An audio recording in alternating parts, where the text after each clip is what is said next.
კარგი, რაც შეეხება სხვა ამბებს, რა თქმა უნდა დღესაც მოგიმზადეთ განსაკუთრებული ამბები და ჩემთვის პირველი სიუჟეტი განსაკუთრებულად რაღაც ისეთი გულისამეჩუყებელი და ძალიან კარგი სიახლით დავიწყებთ. ვისაც პატარაობაში ერთხელ მაინც მოგისმენიათ ზღაპარი ფირფიტაზე ან ჩემსავით რადიო მიმღებთან მოუთმელად ელოდით 9 საათის დადგომას, შეგიძლიათ დაუბრუნდეთ ტკბილ ბავშვობას. 90 მსოფლიო ზღაპარი ძალიან ცნობილი ქართველი მსახიობების გახმოვანებით და უკვე ციფრულ ფორმატში ინტერნეტში სრულიად უფასო და ხელმისაწვდომი.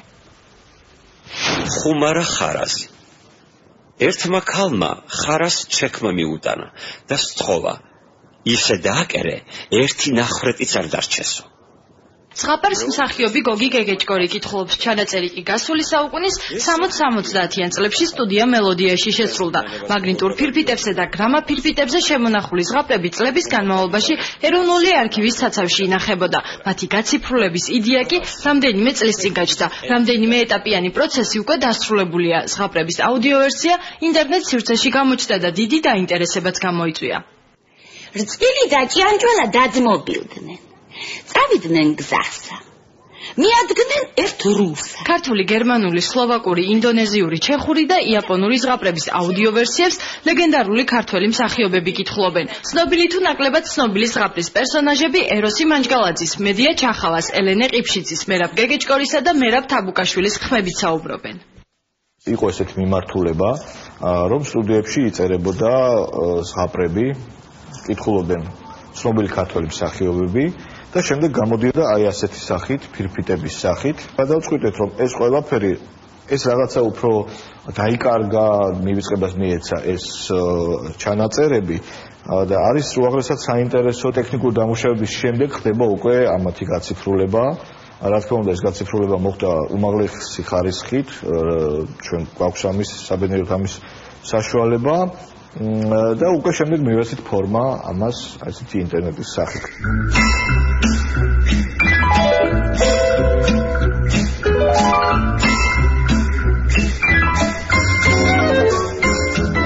ნაცარქექიასა და დევის ცნობილი სცენა ერთ-ერთია იმ ნახატებიდან, რომელიც ზღაპრების აუდიო ვერსიისთვის მხატვარმა ზაალ სულაკაურმა შექმნა. მსახიობების მიერ გახმოვანებულ ზღაპრებს ბავშვობაში ძმასთან ერთად უსმენდა ხოლმე და იმასაც ხშირად წარმოედგენდა, თუ როგორი იქნებოდა თითოეული პერსონაჟი. ნახატებით ზაალ სულაკაურმა სწორედ ბავშვობაში წარმოსახული გმირების მიხედვით შექმნა. წარმოგიდგენთ, ყველა ვიყავით პატარები ხო და ბავშვობიდან მოვდივართ. ჩვენ ბავშვობაში გაილექა კეთილად რა. აი ფირსაკრავი მქონდა და იქ იყო ზღაპრები და მე და ჩემი ძმასი დასწრებით და უსმენით აი გრანდიოზული მსახიობების მიერ მოყოლილ ან კეთილ ხმიან ზღაპრებს. ეს ხო არის შეიძლება. და აი ესეთი ამბავი მოხდა, რომ გვინდა რომ იყოს ნახატები. თან ჩემი და ამას ბავშვობაში მიოცანებებდი, მხოლოდ რომ ამ ზღაპრების დასურათება მომიწერდა. და იქ რაღაც ნიუანსები მოხდა. და მე ყველაფერზე დამსვლელი ვარ, მეთქი ამ ნახატებს ვიხატავთ. და რა მოხდა? რა დავხატე? აი როგორცაც წარმოიდგინე როგორია ნაცარქექია თუ ის მეფე თუ დევი, ხო? როგორც ჩემს გონებაში წარმოიდგინე, ისეთი დავხატე და გავითვალისწინე ჩემი ბავშვები. თავარია ბავშვებს მოეწონათ. იმიტომ რომ ეს ზღაპრები უნდა მოისმინონ ბავშვებმა და არ ვიცი ბავშვებმა უნდა შეაფასონ რამდენად კაი გამომივიდა ეს ნახატი. ზღაპრების აუდიო ვერსიის მოსმენა ნებისმიერ მსურველს ეროვნული არქივის ოფიციალურ ვებგვერდზე, სპეციალურად შექმნილ Facebook-ის გვერდზე და SoundCloud-ზე შეუძლია.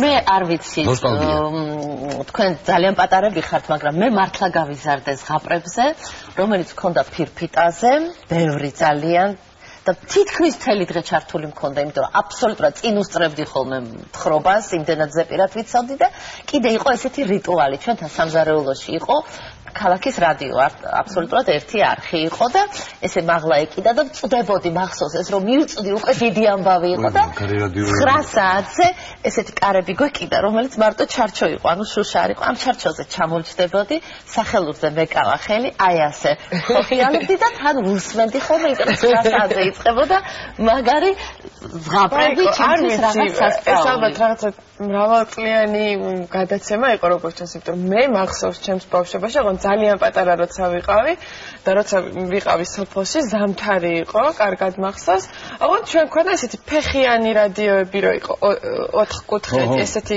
გადასატრიალებები რო ქონდა და ის რო დაგეჭირა იქ ხაზი და ზუსტად ეხაც ჩამესმის ის ხმა და ის მუსიკა როგორ იწყებოდა ეს ზღაპარი და ამ მამაკაცის ხმა არ ვიცი კითხულობდა შეიძლება არ ვიცი მე სხვა ჩურს მახსოვს რომ უსმენდი მე მამაჩემ მიყვებოდა ხოლმე მახსოვს დილის წინ აი რაღაც ადიხან თვითონ იგონებდა რა ეხლა ამდენ ზღაპარნამო ადიხანჯალა და ონოფრე თუ რაღაც მონადირე რაღაც ადიხანჯალა რა არის ვაფშე აი ეხლა გამახსენდა უცებ და ხო მაგრამ ჩემს ბავშვობაში ძალიან პოპულარული იყო ეს მსოფლიოს ხალხთა ზღაპრები რამდენი ტომეული იყო დღევანდელ რეალობას ზღაპრები ჯობია ან რაღაც ჭყიანყოზე იყო ერთი მახსოვს ჭყიანყოზე იყო ხო ეგ მეუდოს ტერმინები ახლა ჭყიანყოში ამბო რაღაცები არა თასაცილო სახელები ქონდა ზღაპრებს დღემდე მახსოვს და მაქვს დღემდე ეს ციგნები ასე რომ შეგიძლიათ ისარგებლოთ ამ ძალიან ფანტასტიკური იდეით რომელიც გაუჩნდათ ეროვნულ არქივში და ეს ძალიან მნიშვნელოვანი ძალიან მაგარი მასალა გააცნეს